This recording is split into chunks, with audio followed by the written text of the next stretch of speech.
extremely pleased and excited to welcome Dean Pitchford, who actually wrote the original screenplay for the 1984 classic film Footloose and went on to adapt the film for the Broadway stage in 1998. Dean, welcome. Thank you. It's a pleasure to be here.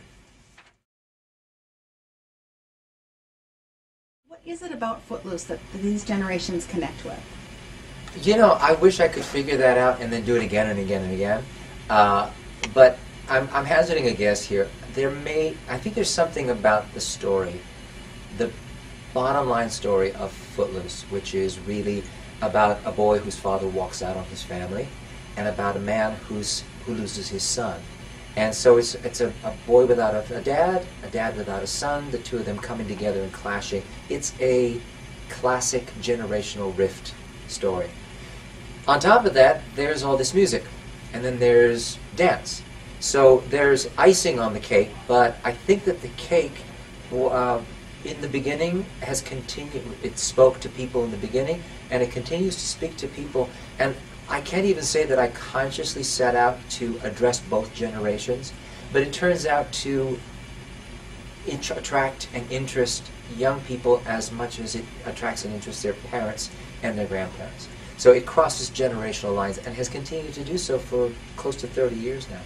Oh, and I have to say that after seeing the show many, many times now, I am just delighted with the joyfulness of the music. It's such a celebration. The whole town, it seems to restore joy to that community that's been in so much pain. Well, I have to make a bit of a confession, because I was a performer before I became a songwriter. And as a performer, I was very conscious of what it is that I was given to sing, what it is I needed to do on stage in order to make an audience feel good and respond. And so I think that that began to dictate the way I wrote songs, starting with, at the beginning of my career, I wrote a song that really was the summation of my career as an actor, and that was Fame. And when I wrote Fame, it was all about wanting to perform, but it was everything that I had been wanting to say all those years before. I got to say it in the song. And from that point on, I really wrote songs between you and me. I wrote songs that I wanted to sing. I wrote songs that I would be able to stand on stage and know what to do with to make an audience feel good. So I wrote upbeat, feel-good stuff. I love the fact that even the serious songs are actually quite short. So there's no long recitatives or, no dragging out of any big dramatic number. Those pieces are cut fairly short. Well, the adult stuff is very plot-oriented, the stuff that the parents are singing.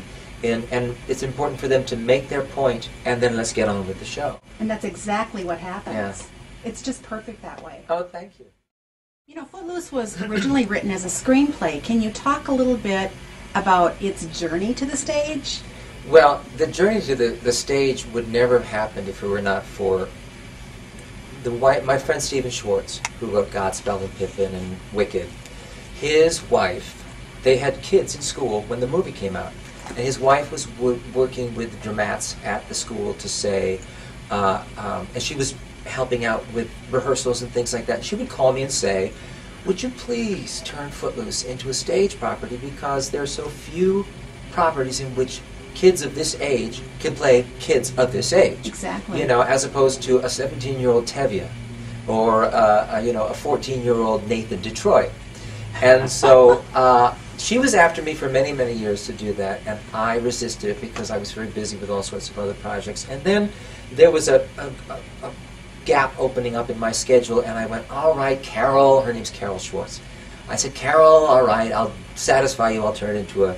So I actually did a very loose adaptation. I used a bunch of the songs from the movie, wrote 2 or 3 additional songs, and turned it into a property which I then licensed to the Rodgers and Hammerstein organization in New York. And that was where it would have stopped, except for the fact that a couple of producers in New York caught wind of the fact that I turned this into, it was mainly to be done by schools. I figured it would be done by schools or in church basements. That would be the life of it. And these producers in New York, they called me and they said, you're not thinking big enough. You got to think bigger. And they actually flew me to New York, sat me down in a chair and presented my show to me with the best singers in New York, backed by an ensemble, a rock and roll ensemble. And I went, oh, I can see where you're going with this. So I've actually often said that I was dragged kicking and screaming through the streets, into the stage door, downstairs, and onto the stage, and there it is. It ended up on Broadway at the Richard Rodgers Theater in 1998. But it was a lot of people served as midwives to this birth. I'm wondering also a little bit about the music, the band. I mean, I would think that young people really dig this music. I mean, it's their sort of sound.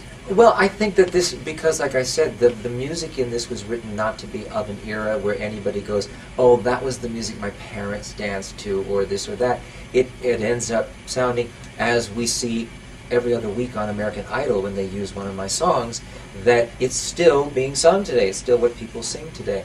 And you know what's exciting is that I've often heard from, because it gets done by hundreds and hundreds of schools and universities around the country, and kids say to me that if they just stopped with rehearsal, it would be the best experience that they'd ever had in putting a show on.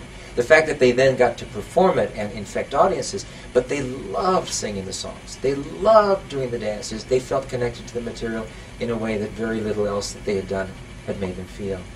Did you always envision Footloose as a musical? No. I mean, I have to be honest. Because you have to remember, I started writing Footloose in 1980. It was finally made as a movie in 1984. And that was a movie. The transition of the migration of Hollywood movies over to the stage was very seldom done. It wasn't thought about as that's not the way things go. A big hit Broadway musical might be turned into a movie, but even that's dried up after Hello Dolly was such a big flop. And so there was sort of this, you make a movie or you do a Broadway show, but you don't even think about that. When I started to talk about doing this in 1994, turning the movie into a musical, and I went to the studio had, I was able to control the rights to it, but they had the option to invest in it. Okay. And so I went to the studio and I said, thinking about turning this into a Broadway property, are you interested in investing in it? And the studio's response was, no, you go ahead.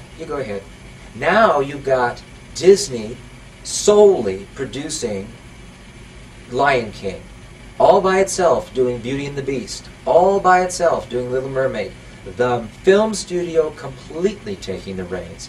In 1994, not so much. Nobody really thought of it too much. That was how ahead of the curve or out of step with the times I was.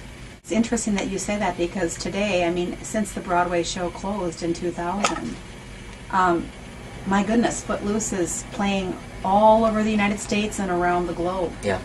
So it's far-reaching, as you suggested. And so it crosses into all kinds of cultures, because it's not just about a town in America where one thing happened in one particular year. It's about a man and a boy and a human connection and the songs that sort of make that all click along. Kind of glue it together. Glue it together, yeah. Exactly. Do you have any favorite Footloose moment that you could share with us? I think that, well, there are many song moments, many moments where the audience feels like dancing in their seats, and I love those moments, but I have to confess that there is a moment at the end of Act 2 where Ren finally goes and confronts the minister who has been his enemy throughout this entire show, and the two of them suddenly realize that they have a lot more in common than they had ever thought. And it's that moment where people who only see each other as separate suddenly discover their shared humanity, and that's very moving too.